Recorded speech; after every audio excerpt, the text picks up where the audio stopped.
എവർക്കെന്താ plate വെക്കാത്തത്? Plate വെച്ച് ചോറിടറി. ചോറും കറികളൊക്കെ ഇവിടെ തന്നെ ഉണ്ടല്ലോ, ആവശ്യക്കാർക്ക് എടുത്ത് കഴിക്കാം.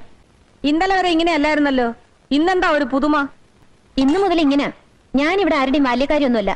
എനിക്ക് എന്റെ ഭർത്താവിന്റെ കാര്യം മാത്രം നോക്കിയാൽ മതി. നീ മത്സരിക്കാൻ തന്നെ ഇറങ്ങിയിരിക്കുക. മര്യാദയ്ക്ക് അവർക്ക് ചോറ് വിളമ്പടി. പ്രദീപിന് ചോറ് കൊടുക്കാൻ മനസ്സില്ലേ ഇവിടെ? അമ്മ വെറുതെ എന്നോട് വഴക്കൂടണ്ട. എന്നെ കൊണ്ട് ചോറ് വിളമ്പിക്കാൻ മാത്രം വളർന്നോ കൊച്ചമ്മ? വിദ്യാർത്ഥി പറഞ്ഞത് ശരിയാ. വെക്കാനും വിളമ്പാനും ഇഷ്ടമല്ലാത്തവര് കഴിക്കാനും നിൽക്കരുത്. നീ പോടാ പട്ടി. അയ്യേ, അച്ഛന്റെ പേരിങ്ങനെ പരസ്യമായിട്ട് വിളിക്കാമോ? പ്രസാദേ, അവളെ പറഞ്ഞാലേ അവനെ ഇഷ്ടപ്പെടത്തില്ല. രാത്രിയിൽ ചേട്ടന്റെ ഭാര്യ ഉച്ചമയക്കത്തിന് അനുജന്റെ കാമുകയല്ലേ അവള്. എന്താ നീ പറഞ്ഞത്? ഒന്ന് തെളിച്ചു പറ. ഉച്ചയ്ക്ക് ഊണ് കഴിഞ്ഞ അമ്മ കൊതിയുന്നുണയും പറയാൻ അയൽവക്കം നിരങ്ങാൻ പോവും. ഞാനാണെങ്കിൽ കഥ അടച്ച് മുറിയിലും. പിന്നെ ഇവിടെ ആരും പേടിക്കണ്ടല്ലോ. വയറ്റി കിടക്കുന്ന കൊച്ചിന്റെ തന്ത ആരാണെന്ന് ആർക്കറിയാം?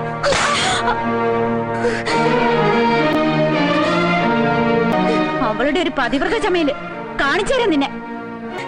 എന്തൊക്കെയാണ് ഈശ്വര ഇവിടെ നടക്കുന്നത്? കുടുംബം മുടിഞ്ഞു പോവാൻ ഇനി വല്ലതും വേണോ?